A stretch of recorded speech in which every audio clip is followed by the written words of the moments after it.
It's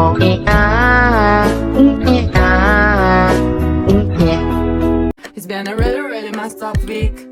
Some days torture, some days better. La la la, la la la. Dia kayang berjalan macam diputarnya kosan. Ya Allah, tuh bayang diputarnya kos-kosan dia tuh, Wak. Lalu sambil kayang ini si Rosa ngomong apa? Minum, minum, minum, mati, mati, mati, katanya. Ya Allah.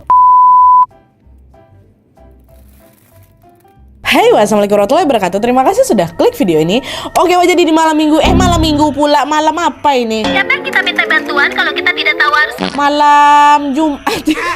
Di malam Jumat ini aku akan kembali lagi membawakan kisah horor Wawa part 162.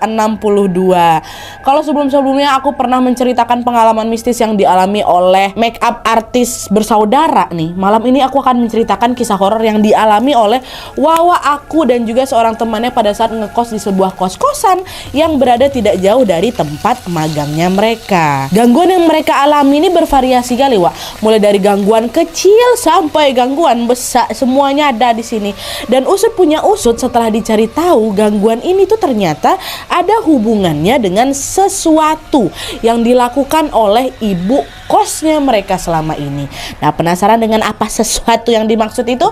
Jadi tanpa berlama-lama kita langsung masuk aja ke ceritanya. Check it out.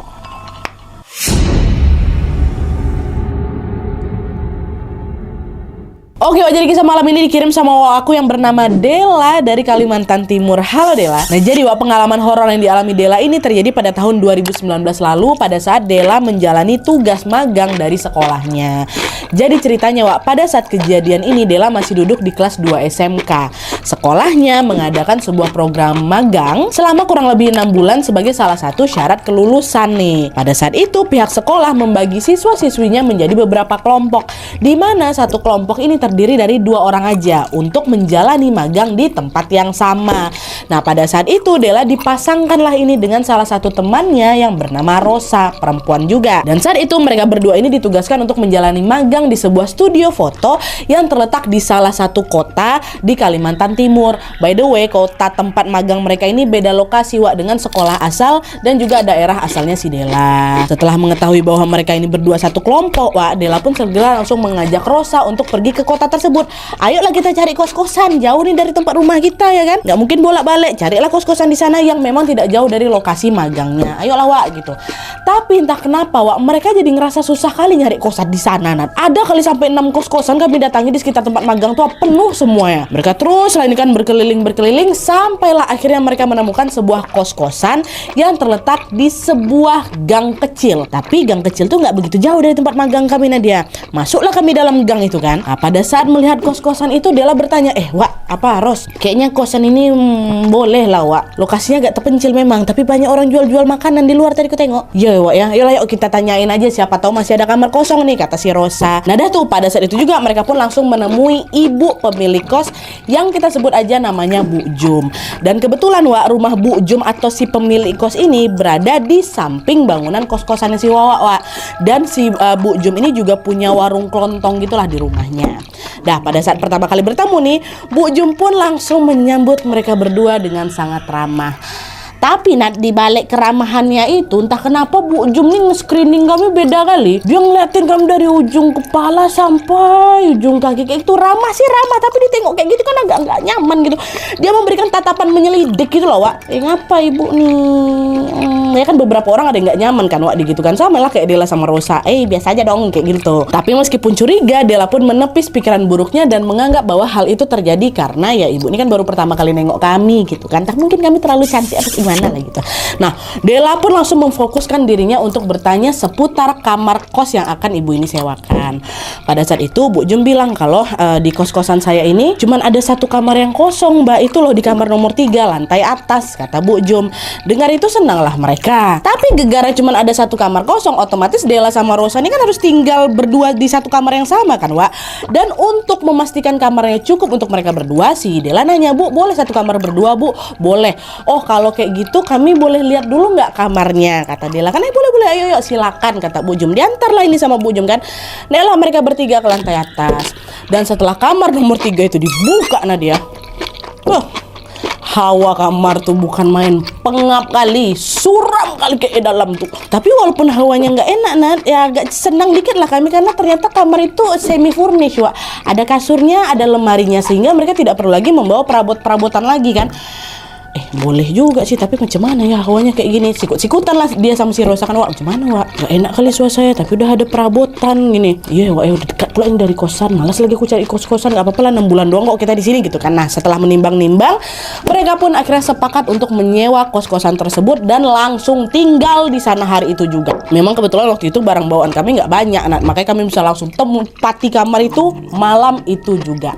Dah nih, Della sama Rosa bayar uang kos-kosan itu 1 bulan, tinggallah mereka langsung di kamar nomor 3 lantai 2 kamar kos-kosannya Bu Jum. Nah ketika tinggal di kosan itu mereka sama sekali tidak mengalami satupun kejanggalan. Walaupun pertamanya pengap suram kayak gitu, tapi waktu kami tinggal enggak juga tuh Nat, aman-aman aja semua ya. Tapi itu bulan pertama Nat ya.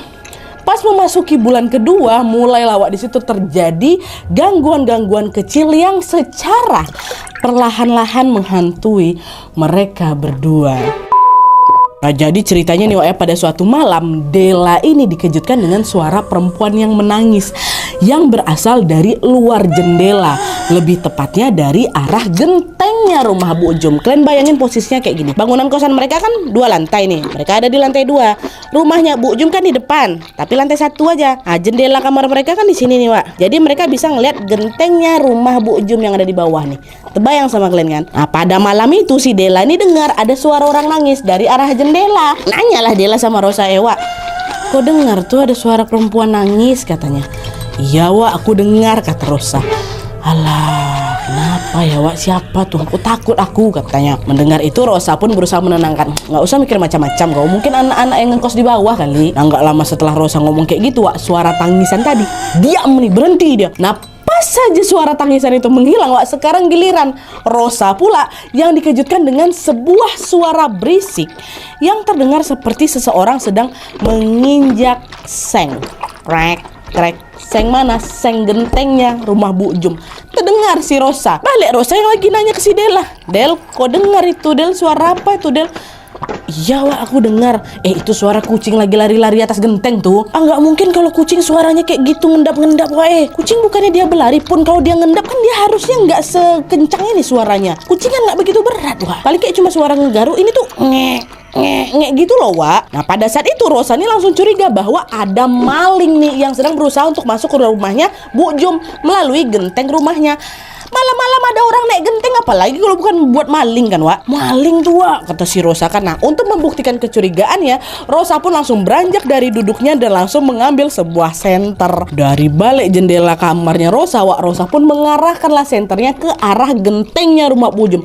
Dapat kok, nanti ku teriakin maling kok ya, kata si Jum. Kata si Jum pula, kata si Rosa. Nah pas lagi nyenter-nyenter gini Wak, tiba-tiba Rosa ngapain? Astagfirullahaladzim.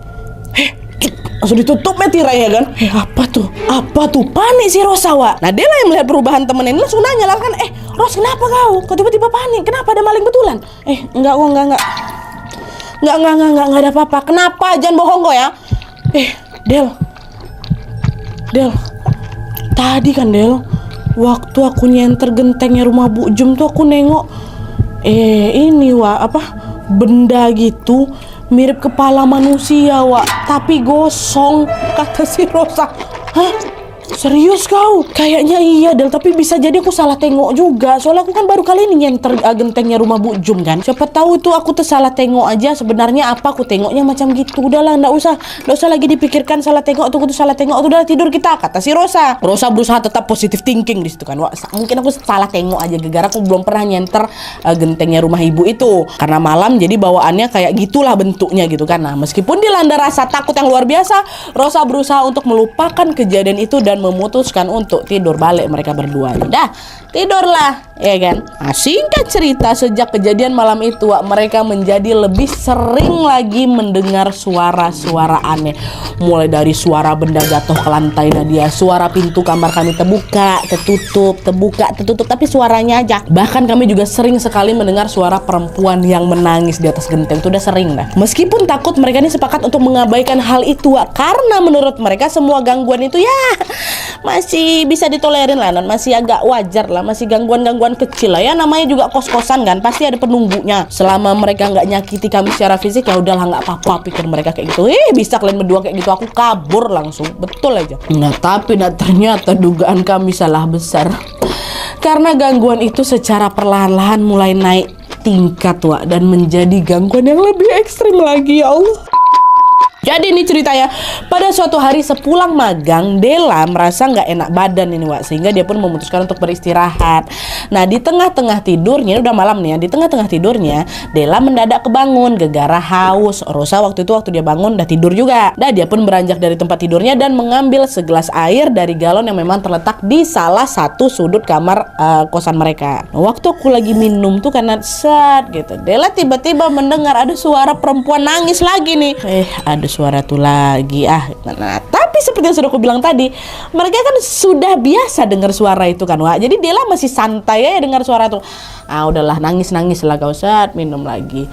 Tapi Wak, keberanian Dela ini mendadak luruh, runtuh, hancur lebur ketika dia mendengar bahwa suara tangisan yang semula terdengar lirih itu secara perlahan-lahan berubah menjadi suara perempuan tertawa melengking, tapi tepat kali di telingaku Nadia. Langsung tuh, ya Allah, terbayang sama aku astagfirullahaladzim. Macam Wisnu waktu buang sampah, buka pintu Wisnu, macam begitu kan Apa langsung meloncat aku dari kasur aku tuh Nadia. Aku langsung tutup muka aku pakai selimut kan. Itu jelas sekali Aduh aku merinding loh, sumpah aku merinding kali ya, astagfirullahaladzim. Sepanjang malam itu Dela berdoa dalam selimut, berdoa, dan tidak lama kemudian ketiduran lagi nih Dela. Nah keesokan harinya nih, barulah Wak Dela cerita sama si Rosa perihal kejadian tadi malam. Wak, tadi malam gini, udah nggak suara nangis lagi, suara ketawa tepat di telingaku. Nah setelah mendengar cerita Dela, ternyata Wak, Rosa juga menceritakan keanehan yang hampir sama.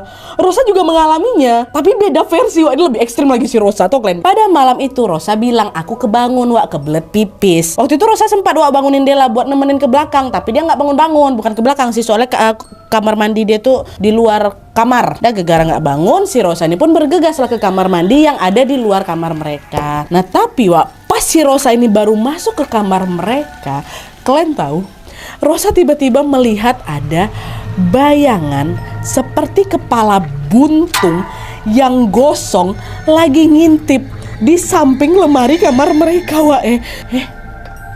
Apa tuh? Kasih bayangan nih. Awalnya waktu itu si Rosa masih positive thinking. Aku salah lihat mungkin. Bukan apa-apa itu. Mataku lagi buram kan, baru bangun tidur aku ya kan. Tapi baru dia ngebatin kayak gitu Wak, beberapa detik kemudian nih sesuatu yang awalnya Dela pikir bayangan, kepala itu bergeser, dan gak cuma bergeser aja Wak, dia macam berputar ngadep ke si Rosa sambil melotot, giginya bertaring. Kata dia, terbayang astagfirullahaladzim. Apa nggak langsung istighfar si Rosa? Astagfirullah, nge-freeze dia Wak. Dia baca doa, ditutup matanya kan, waktu dibuka udah nggak ada lagi. Untung pergi itu Wak, kepala gosong tuh kan. Barulah aku masuk dalam selimut, baca doa, baru aku bisa tidur Wak. Itu kata si Rosa. Bayangkan sama di malam yang sama. Dengar itu Dela juga ketakutan kan, tapi waktu itu Dela nanya lagi, kapan kau bangunin aku? Semalam aku nggak ngerasa lo kamu bangunin aku apa, Rosa? Kan kau tahu aku orangnya gampang kebangun. Nah itu dia lah, aku juga nggak tahu. Aku pikir kau capek kali, kan kau juga lagi nggak enak badan waktu balik tadi kan. Nah dari sini Wak, Rosa dan Dela pun menyadari bahwa ada sesuatu yang tidak beres di kosan mereka. Akhirnya Wak, mereka berdua pun sepakat untuk tidak membahas kejadian semalam lagi. Udah kita lupakan saja, kita masih punya waktu di sini, kita masih ada kepentingan magang di sini. Kita udah nggak bisa cari kos-kosan lagi nih Rosa. Mulai sekarang kalau misalnya kita ngelihat, kita ngerasain, kita ngedengar, kita ngapa-ngapain lah pokoknya tentang gangguan ini, diam aja. Udah cukup, tahan sendiri aja, nggak usah cerita-cerita lagi ya. Kita berdoa aja masing-masing, insya Allah nggak kenapa-napa. Kata mereka berdua, mereka sepakat nih, dah kita pokoknya fokus di sini buat magang supaya kita bisa lulus sama-sama. Nah dah tuh kan Wak, hari pun berlalu dengan berbagai gangguan mistis yang tetap datang juga. Tapi karena mereka ini sudah sepakat untuk tidak membahas lagi, mereka pun ya itu beneran mengikuti itu Wak. Mereka sama sekali tidak memperdulikan gangguan-gangguan itu lagi. Serah lah, kau mau menangis, kau mau ketawa, kau mau putar-putar di sini, terserah, nggak apa-apa. Kami berani kali mereka berdua. Tapi itulah Wak, ketika kami udah nggak peduli nih Nadia kan, udah bodo amat lah gitu istilahnya dengan teror mistis di kosan itu. Sekarang mereka kembali dikejutkan dengan kejanggalan lain yang justru dilakukan oleh si Ibu Jum. Siapa dia? Ibu kos ini sendiri yang ternyata ya itulah, setelah usut punya usut, ada hubungannya dengan gangguan yang selama ini mereka alami. Nah, jadi ceritanya Wak, pada suatu hari di awal bulan, nggak tahu lah bulan keberapa kan, pembayaran kos mereka ini sudah jatuh tempo. Nah, mereka pun berniatlah untuk membayar uang sewa kos-kosan itu sepulang dari tempat magang. Nanti kita bayar sama-sama yuk Wak ke Bu Jum, ayo lah. Nah, pas sudah pulang dari magang ini, mereka nggak langsung naik ke kamar. Pergilah dulu singgah ke warungnya Bu Jum yang ada lantai bawah, kan mau bayar kosan. Waktu nyampe warung nggak ada yang jaga, diketok lah pintu warung kan, halo Bu Jum, Bu Jum. Nah, nggak lama kemudian yang keluar bapak kos Wak, suaminya Bu Jum, bukan Bu Jum. Iya kenapa Mbak? Oh, Bu Jumnya ada Pak gitu kan. Nah, bapak ini pada saat itu berkata, Ibu Jum lagi ada di belakang. Udah kalian langsung aja ke belakang, soalnya Bu Jum lagi sakit, kata bapak kosan. Dan memang warungnya Bu Jum ini nempel sama rumah tinggalnya Bu Jum Wak. Nah, jadi bagian depan rumahnya Bu Jum ini warung, bagian belakang tuh barulah rumah yang mereka tinggali. Sorry. Nah, mendengar perkataan bapak kos, Della dan Rosa pun merasa sedikit heran nih, karena tumben Ibu Jum ini sakit, biasanya Ibu ini sehat-sehat aja gitu kan. Meskipun demikian mereka pun menuruti perkataan bapak kos untuk menemui Bu Jum di belakang. Nah, pas baru aja masuk ke dalam pintu rumahnya Nat, entah kenapa kami berdua nih mencium sebuah bau menyengat yang cukup aneh. Bau apa tuh? Bau macam bau kemenyan. Nah, dia ada bau melati, ada bau minyak angin. Oh, semua saling campur lah jadi satu. Nggak enak kali lah baunya kan. Orang nggak kebiasa sama bau itu kan, bau menyan nih kayak gitu. Saya langsung tahu nih. Tapi meskipun merasa aneh, Della dan Rosa pun mengabaikan bau tersebut. Baru bau, kami kemarin kita ketawain lagi kayak gitulah kan Wak. Dan mereka pun lanjutlah menemui Bu Jum yang pada saat itu sedang rebahan di sofa ruang tamu. Nah, ketika melihat kehadirannya Rosa sama Della, Bu Jum pun langsung menyambut mereka Wak. Mbak, kata gitu kan lagi sakit. Nah, tanpa berbasa-basi, mereka berdua pun langsung menyampaikan maksud kedatangan mereka, yaitu untuk apa? Membayar uang kos Ibu. Ini uang sewa bulan ini ya, kata mereka. Oh iya, saya terima, katanya. Nah, singkat cerita, setelah urusan bayar-membayar kos ini selesai Wak, mereka pun langsunglah berpamitan mau balik lagi ke kamar. Capek kami baru balik magang kan. Nah, tapi pada saat itu Bu Jum nih tiba-tiba bertanya, loh kok buru-buru Mbak? Di sini aja dulu. Minum dulu ya, pasti kalian capek kan baru pulang dari kerja kan, kata Bu Jum.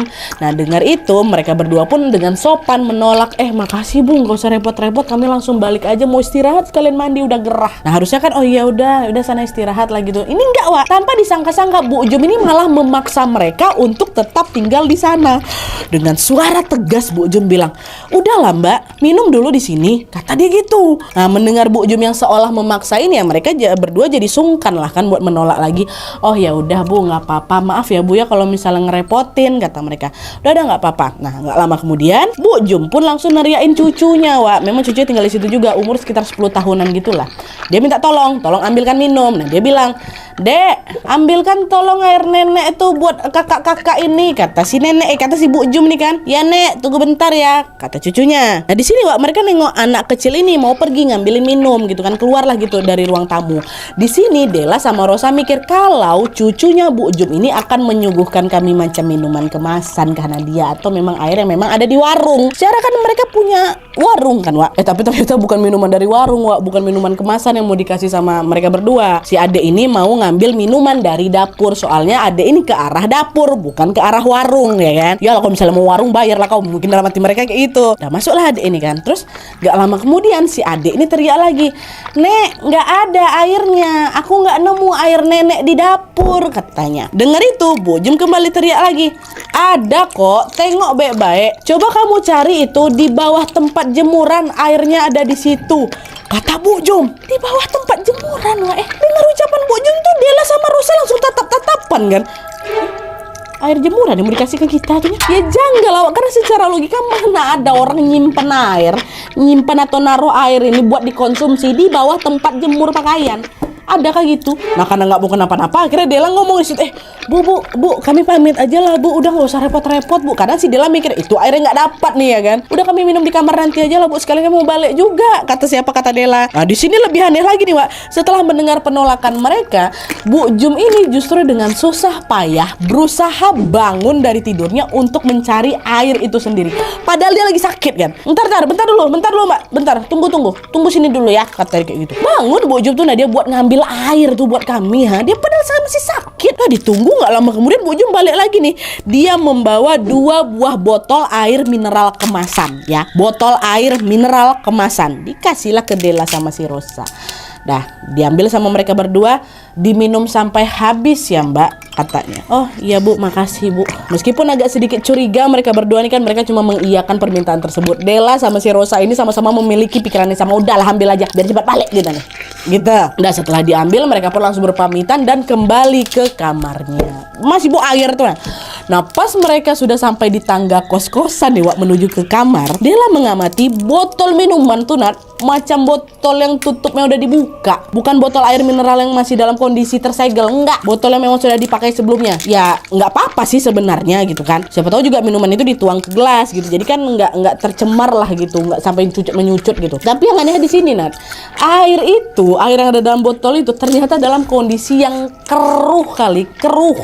Bahkan sampai ada macam lumut-lumut, nggak tahu lah apa yang kecil-kecil itu, air sampai bawahnya agak menguning tuh ada dalam air tuh. Ada kepacut kami minum air tuh, kan nggak mungkin. Iya betul-betul dalam kondisi yang sangat tidak layak untuk diminum gitu. Akhirnya Rosa bilang, Del, kita buang aja lah air nih Del. Agak lain nih Bu, ini kurasa entah air mana nih, air dijemur, entah air udahlah kita buang aja lah yuk, kata si Rosa. Della pun udah buang aja lah. Memang tak betul Ibu nih. Dan akhirnya mereka berdua pun sepakat membuang air tersebut ke cucian piring, terus botolnya mereka buang ke tempat sampah. Dah nih, setelah selesai mereka pun kembali lagi masuk ke kamar untuk beristirahat. Tapi ternyata air yang mereka buang itu justru menjadi penyebab terjadinya sebuah teror puncak yang berkali-kali lipat lebih ekstrim lagi. Aduh ini lebih merinding lagi, Masya Allah. Nah pada suatu malam ketika mereka semua sedang tertidur lelap, Della tiba-tiba mendadak terbangun gegara dia dikejutkan sama suara perempuan tertawa lirih dari pojok kamar dia. Tapi awalnya Della mikir itu cuma suara yang berasal dari gangguan mistis macam biasa tuhnya. Tapi ternyata dugaan Della ini salah besar Wak, karena ternyata suara itu bukan suaranya makhluk halus, melainkan suara siapa? Suara kawannya Wak, suara Rosa. Pada saat itu Della melihat dengan jelas bahwa Rosa tertawa-tawa lirih dalam posisi, bayangin nih Wak ya, posisi menunduk sambil memeluk kedua lututnya. Aku kalau lagi nggak hamil ku praktekkan depan kalian ini, yang kayak lagi meluk tuh. Kayak gitu dia Wak. Ngapa nak nih? Belum sempat Della negur Wak, Rosa langsung diangkat deh kepala dia kan. Terus tersenyum nyeringai dia ke arah Della. Ulah. Kayak gitu. Nengok Rosa kayak gitu, barulah Nat aku langsung dilanda ketakutan besar-besaran ya kan. Dan ketakutan Della pun semakin bertambah lagi ketika Rosa bertanya dengan lirih, kenapa dibuang? Pertama suaranya pelan tuh Nat, tapi lama-kelamaan suaranya terdengar semakin nyaring dengan mengucapkan pertanyaan yang sama. Kenapa dibuang? Kenapa dibuang? Kenapa dibuang? Serem banget.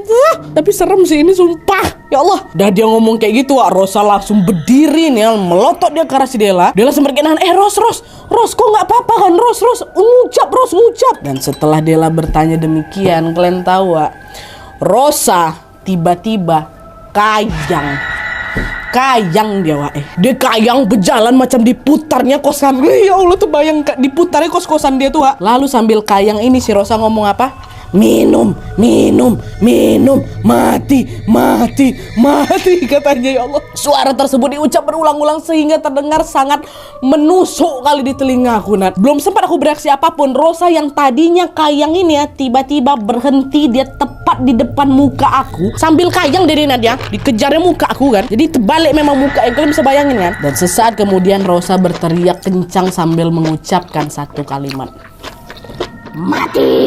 Tepat pada saat itulah Della pun langsung pingsan Wak. Macam mana tidak ya Allah, astagfirullahaladzim. Aku jujur aja, aku dari tadi di sebelah sudut sana tuh kayak gak enak perasaan aku Wak. Terbayang pada kepala yang kayak gini sama si Rosa lagi kayak mati. Ya Allah, Masya Allah, astagfirullahaladzim. Nah singkat cerita Wak, Della pun terbangun lah ini kan ketika dia mencium ada bau minyak angin. Pada saat dia membuka mata, Della betul-betul kaget karena ternyata di dalam kamar kosnya ada beberapa ibu-ibu yang ngekos di kamar bawah lagi duduk ngelilingin dia nih. Dan di saat yang bersamaan Della juga melihat bahwa Rosa lagi dikasih minum gitulah sama ibu-ibu penjual nasi kuning langganan mereka yang kita sebut aja namanya Bu Retno. Lagi kasih minum kan sama Bu Retno ini. Nah by the way Wak, Bu Retno ini rumahnya pas sekali berada di sebelah kos-kosannya mereka juga, persis Setelah ini rumahnya Bu Jum, kos-kosan. Nah, ini rumah Bu Retno nih. Setelah melihat Dela yang sudah siuman, Bu Retno ini nanya lah kan, kalian berdua nih kenapa? Lagi bertengkar ya? Janganlah suka bertengkar gitu, apalagi temen kosan katanya gitu. Bertengkar Wak? Hah? Enggak Bu, enggak. Kami nggak berantem kok Bu. Kok ibu ngomong kayak gitu, kata si Dela. Nah, di saat itulah Wak, Bu Retno pun bercerita kalau pada saat tengah malam tadi itu, kalian tahu, dia mendengar suara Dela sama Rosa ini lagi bertengkar Wak. Awalnya Bu Retno mikir ini cuma suara cekcok biasa aja. Tapi kok aku diamin, makin lama pertengkaran tuh makin nyaring suara kalian, kata Bu Retno. Bu Retno yang penasaran, takut ngeganggu sekitar juga, akhirnya pergilah ini ke rumahnya Bu Jum kan, buat bilang, anak kosan kau tuh suaranya sampai keluar loh. Waktu dia nyampe rumah Bu Jum, ketemu sama Bapak Jum. Bapak Jum, bapak kosan. Papa, saya dengar ada suara orang berantem tuh dari salah satu kamar kos bapak. Kayak anak kosan bapak lagi berantem lah, coba ditenangin Pak, takut kenapa-napa katanya.